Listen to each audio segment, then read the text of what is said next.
তোমাকে প্রথমেই অভিনন্দন সম্রাট এক্সক্লুসিভ চ্যানেলে মাধ্যমিকে তৃতীয় স্থান অধিকারের জন্য।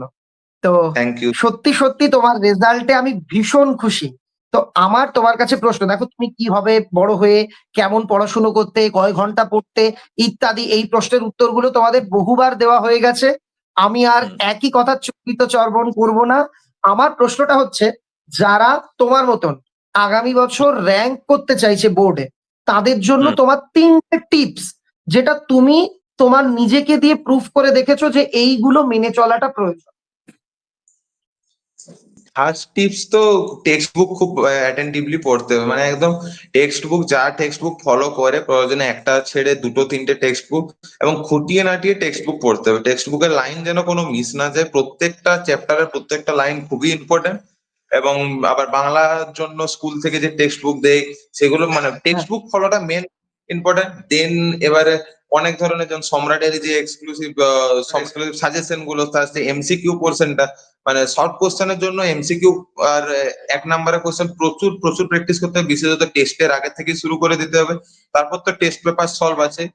আর নিজের কনসিস্টেন্সি রেখে এক্সামে ভালো করে লিখতে হবে, মানে মেন হচ্ছে টাইম ম্যানেজমেন্ট। অনেক ক্ষেত্রে 90 মার্কসের হিস্ট্রি জিওগ্রাফির কোয়েশ্চেন সলভ করতে অনেক টাইম 3 আওয়ার্স আপ হয়ে যেত।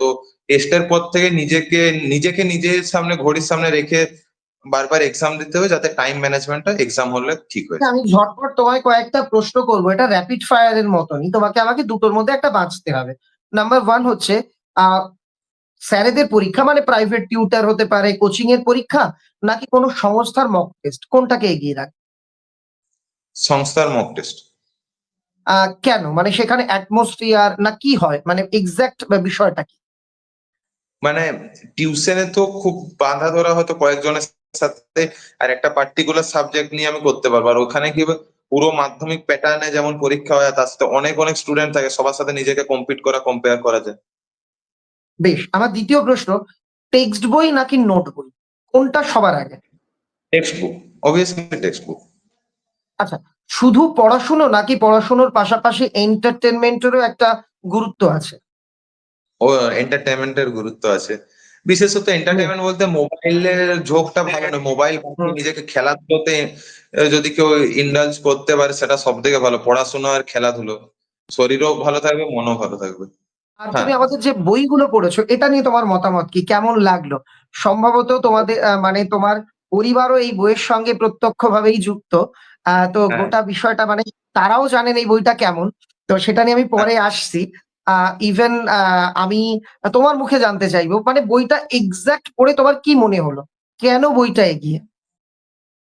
কেন বইটা এগিয়ে বলতে, কারণ বইটাতে যে পরিমাণে শর্ট কোশ্চেন আছে এবং শর্ট কোশ্চেনের যে লেভেল, পুরো মাধ্যমিক প্যাটার্ন ফলো করা এবং মাধ্যমিকে ভালো নাম্বার করতে গেলে বইটা প্র্যাকটিস করা খুবই ইম্পর্টেন্ট। কারণ ওই যে কোশ্চেনের ভ্যারাইটি, এত এত কোশ্চেন, এগুলো চট করে একটা বইয়ের মধ্যে পাওয়া সম্ভব নয়।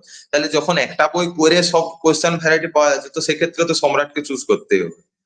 না দেখো, সম্রাট এক্সক্লুসিভ বই একটা জিনিস কি তুমি লক্ষ্য করে দেখেছো যে আমরা যে কোনো বইয়ে, ধরো তুমি কোনো প্রশ্নের বই নিচ্ছ, টেস্ট পেপার নিচ্ছ, সেখানে চিরাচরিত কিছু এমসিকিউ আছে, মানে তুমি যদি লেখো না খাতাতে, হ্যাঁ। দেখবে কয়েকশো এমসিকিউই বারবার রিপিট হচ্ছে।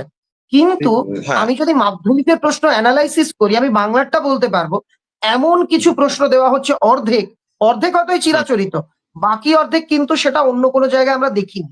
এইরকম না। প্রশ্নই হয়। হ্যাঁ। সেই জন্যেই আমরা একটু বেশ সম্রাট এক্সক্লুসিভ এর মোটামুটি সবগুলোই পড়েছিলেন। হ্যাঁ, সবগুলোই করেছিলাম, সবই করেছি।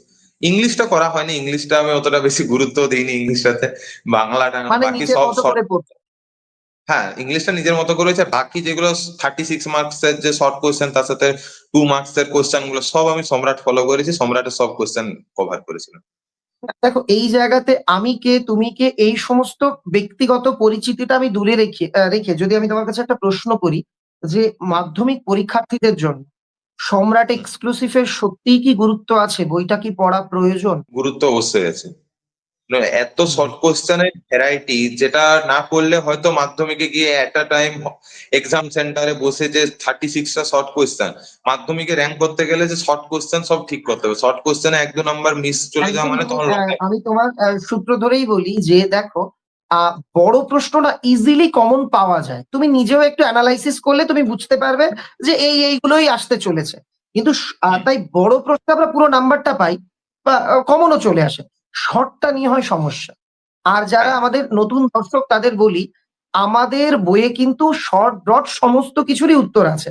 এবার অনেকে হয়তো ভাবতে পারে এটা শর্টের বই। তাই আমি বললাম এবং সেখানে তুমি নিজে পড়েছো, পরীক্ষা দিয়েছো। আশা করি তুমি নিজেও দেখেছো আমরা উত্তরে কিন্তু কোয়ালিটির সঙ্গে কম্প্রোমাইজ করি। না, উত্তর খুব স্ট্যান্ডার্ড উত্তরই লেখা থাকে। আমি ওইটাই তো মানে শর্ট কোশ্চেনের পাশাপাশি যে লং গুলো, সাজেস্টিভ লং মানে আসতে পারে, সেই লং গুলো সব অ্যানালাইজ করা আছে এবং তার সাথে অ্যান্সারও দেওয়া আছে। সেই অ্যান্সার পড়ে আমি নিজের মতো করে আরো সুন্দর করে অ্যান্সার বানানো যায়। আর তোমার বাবা কি আজকে আছেন কাছে? না, বাবা কাল সকালে চলে গেছে। ওনাকে আমার প্রণাম জানিও এবং তুমি যদি একটু বলতে কেমন ভাবে মানে তোমার পরিবার পরোক্ষ বা প্রত্যক্ষভাবে সম্রাট এক্সক্লুসিভ এর সঙ্গে যুক্ত। তো বিজনেসের সাথে, বাবা তো বই সব ইয়ে করে। সেটাই মানে আর এই কথাটাই বললাম তোমাদের একটা পারিবারিক যে বিজনেস সেখানে এই যে বইটা সেটা কিন্তু তোমার বাবার হাত ধরে তোমার জেলার হ্যাঁ, তোমাদের এলাকার অনেক স্টুডেন্টের হাতেই বইটা পৌঁছেছে। যেহেতু হুম, এটা তোমাদের মানে একটা পারিবারিক ব্যবসা বাণিজ্যের জায়গা, তো সেই জায়গাতে তুমিও বইটা পড়েছো তোমার বাবার কাছ থেকে এবং আমি এই কারণেই তো বললাম কৃতজ্ঞ যে ওনার মতো মানুষেরা আছেন বলে বাংলার বিভিন্ন প্রান্তে এই বইটা আমরা স্টুডেন্টের কাছে পৌঁছতে পারছি। নাহলে আমি একটা বই লিখে রেখে দিলাম, তাতে হিরে মানিক্য দেওয়া থাকলেও তো কারো কাছে পৌঁছতো না।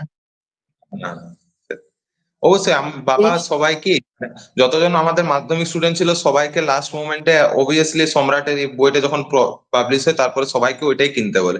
ইভেন আমাকে, আমি এখানে বাঁকুড়াতে থাকি তো অত বাড়ি যাওয়া হয় না, তো কখন বইটা এসছে বাবা নিজে আমাকে এসে বইটা দিয়ে গেছে যে এটা প্র্যাকটিস করতেই হবে, না হলে তখন পরে মুশকিল হতে পারে, তার জন্য সব বাবাই তুমি হেল্প একটা করছে। জিনিস লক্ষ্য করেছো, এটা আমি মানে আমার বই বলে বলছি না, এটা তো আমার অ্যাকচুয়ালি গর্ব হচ্ছে আজকে তাই বলছি, তোমাদের দেখে গর্ব হচ্ছে।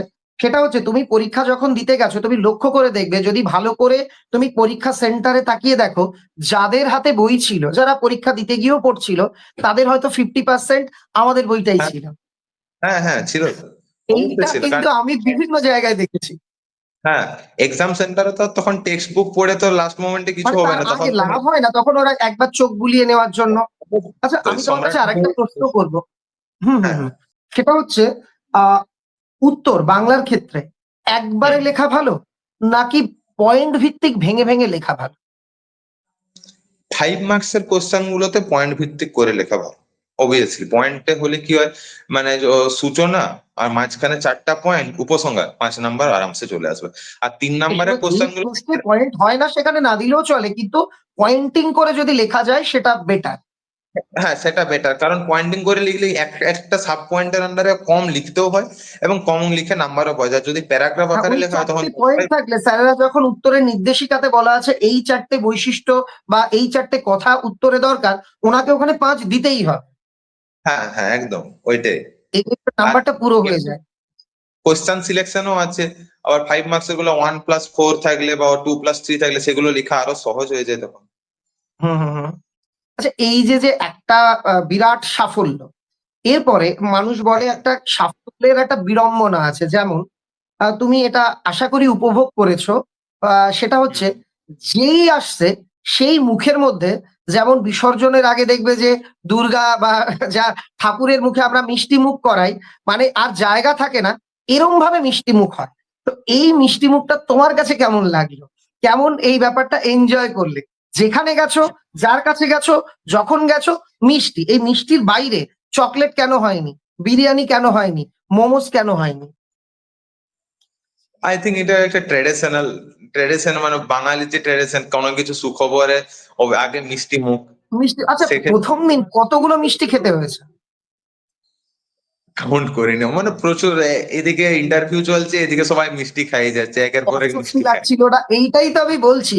মানে আমি চাই এই ভিডিওর মাধ্যমে বার্তা যাক, আগামী থেকে নিশ্চয়ই ট্র্যাডিশন আছে, চকলেট আসুক, মোমোজ আসুক, বিরিয়ানি আসুক, আরে সবসময় কেন একটা রসগোল্লা মুখের মধ্যে দিতে হবে? এখন সুগার যত অ্যাভয়েড করা যায় তত ভালো। একদম, একদম। উম, মিষ্টির পরিবর্তে অন্য কিছুর জিনিসও অ্যাপ্লাই করা যেতেই পারে অবশ্যই। সেটাই বললাম, অল্টারনেটিভে তো আছে। আমি লাইফটা শেষ করব।